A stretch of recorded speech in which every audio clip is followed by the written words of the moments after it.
तो बड़ी खबरों में सबसे पहले शुरू करते हैं आईपैक रेड मामले पर। आज कोलकाता हाईकोर्ट में सुनवाई होगी और हाईकोर्ट ने सुनवाई पर लाइव स्ट्रीमिंग का फैसला लिया है। दरअसल पिछली बार जब हाईकोर्ट में सुनवाई हुई थी तो उस वक्त काफी तनाव देखा गया था, प्रदर्शन हुआ था। ऐसे में लाइव स्ट्रीमिंग का फैसला लिया गया है। साथ ही साथ एंट्री रेगुलेट किया गया है कोर्ट रूम में। एंट्री रेगुलेट करने के पीछे ये मकसद है कि जो तनाव की स्थिति है, जो समर्थक हैं उनकी भीड़ वहां पर मौजूद न रह सके, जो केस से जुड़े लोग हैं वही वहां पर पहुंचे। ईडी ने आईपैक पर मनी लॉन्ड्रिंग का आरोप लगाया था और अब जो आज सुनवाई हो रही है उसका लाइव स्ट्रीमिंग करने का फैसला लिया है। कोर्ट में सिर्फ वही लोग मौजूद रह पाएंगे जो केस की पैरवी कर रहे हैं। कोर्ट ने पिछली सुनवाई में हुए हंगामे के बाद ये फैसला सुनाया है और इससे पहले जस्टिस सुव्रा घोष ने हंगामे की वजह से सुनवाई को स्थगित भी कर दिया था। बार बार शांति बनाए रखने की अपील की जाती है।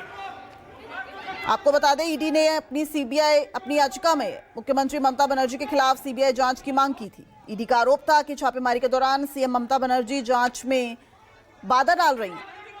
ईडी ने कुछ दस्तावेज और इलेक्ट्रॉनिक सामान भी वापस मांगे थे। वहीं टीएमसी ने केंद्रीय एजेंसी से पार्टी से जुड़ी कोई भी जानकारी लीक नहीं करने की मांग की थी। इसके बाद ईडी सुप्रीम कोर्ट गई और बंगाल सरकार ने वहां एक केवियट दाखिल किया था।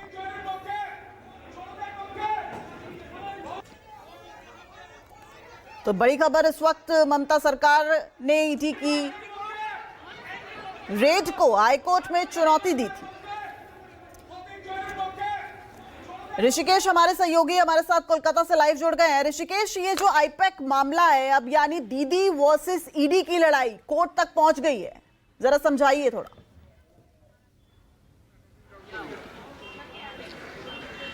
देखिए, बिल्कुल अब से थोड़ी देर के बाद 2:30 बजे सुब्रा घोष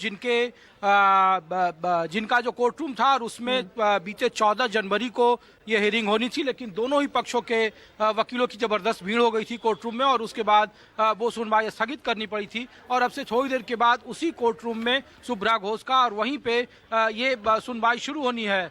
इस बार चूंकि बंद कमरे में होना है, जिस वक्त सुनवाई होगी उस वक्त सिर्फ और सिर्फ ईडी के पक्षकार रहेंगे, जो आईपैक के पक्षकार है वो रहेंगे और जो जनरल हैं बंगाल सरकार के वो वहाँ पे मौजूद रहेंगे। और बकायदा इसको लेकर देखिए कि ये गेट पर हलचल तेज हो गई है और यहाँ पे बकायदा उसका लाइव टेलीकास्ट किया जा रहा है कि क्या है मामला और किस तरीके से उसमें कोई व्यवधान न हो। आईपैक की तरफ से ये कहा गया था कि वो पूरा सहयोग कर रही है, जबकि ईडी ने आरोप लगाया कि जब वो वहाँ पे स्मूथली और पीसफुल तरीके से कानून सम्मत तरीके से जब वो आईपैक के टीम पर छापा मारने पहुंचे थे एजेंसी उनकी, तो उस वक्त मुख्यमंत्री ममता बनर्जी आई और अपने राज्य सरकार के शक्तियों का दुरुपयोग किया। डीजीपी को उन्होंने कहा कि राज्य के पुलिस मुखिया वहां पे आए थे और उनके साथ फिजिकल और असॉल्ट हुआ। कुछ जो लोग थे उनके साथ फिजिकली धक्का मुक्की की, उनके फाइल और इसमें कुछ जो डिस्क था, जो डिजिटल डॉक्यूमेंट थे, वो उसे लाया गया था। इस तरीके से आरोप लगाए गए। तो ये मामला था और इसकी पूरे मामले की सीबीआई जांच हो। तो मैं फिर एक बार तस्वीर दिखा रहा हूं कि बेहद हाई कोर्ट की तस्वीर है और यहाँ पे ठीक सामने जो है वो गैलरी लगी हुई है, लेकिन सुरक्षा कारणों की वजह से यहाँ पे रिपोर्टिंग करना प्रोहिबिटेड है और वहाँ पे हम आप नहीं दिखा सकते हैं।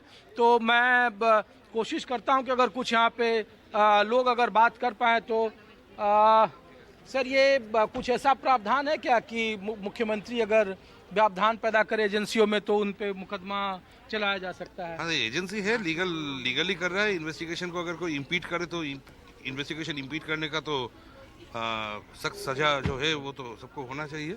लेकिन मुख्यमंत्री उसमें इन्वॉल्व हो तो उन पर भी कुछ लोक सेवक का जो कानून है। नहीं, वो तो अदालत सुनवाई कर रही है, तो आज तो है सुनवाई के लिए, तो देखते हैं क्या होता है।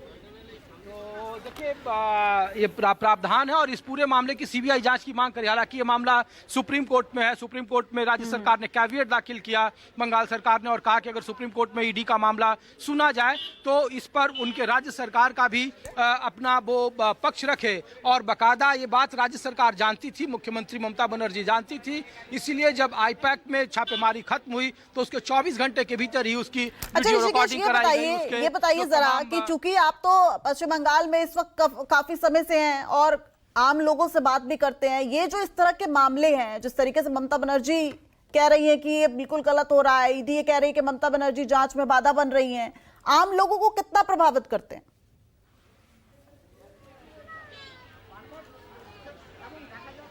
अपना एक बार सवाल दोहराएं। मैं ये कहना चाहती हूँ कि जिस तरीके से आज देखिए, आज कोर्ट में हियरिंग है, इस वक्त मेरे साथ मनोज पांडे भी जुड़ गए। मनोज, आपके पास लौटूंगी मैं। ऋषिकेश से जरा जानना ये जरूरी है, क्योंकि आप ऋषिकेश बंगाल में अलग अलग जगहों पर, अलग अलग इलाकों में घूमते हैं, आम लोगों से बात करते हैं। आम लोगों के नजरिए से कोर्ट में जो ये हियरिंग है वो कितनी मायने रखती है? ये कितना लाभ या हानि में कन्वर्ट हो वो तो अलग बात है, लेकिन सबसे बड़ी बात है कि आम लोगों के लिए क्या ये कोई मुद्दा है? नहीं, बिल्कुल बिल्कुल है मुद्दा। देखिए, आम लोगों में आप किसी से बात करें तो इसके पॉलिटिकल मायने हैं, राजनीतिक तौर पर इसके पक्ष में भी और इसके विपक्ष में भी हैं। और पक्ष में ये है कि जब वहाँ पे पूरी टीम पहुंची थी तो एक पक्षकार जो एक तबका है बंगाल के, जो कॉमन मैन की बात मैं कर रहा हूँ, उनको लगता है कि जानबूझकर वहाँ काम करने देना चाहिए था। ऐसा कभी नहीं हुआ कि कोई मुख्यमंत्री राज्य की और वो केंद्रीय एजेंसियों के जांच में वो खुद वहाँ पे 4-4.5 घंटे मौजूद रहे और फिजिकल असॉल्ट हो, उनकी फाइलें ले लें, उनका जो डिश है वो ले लें।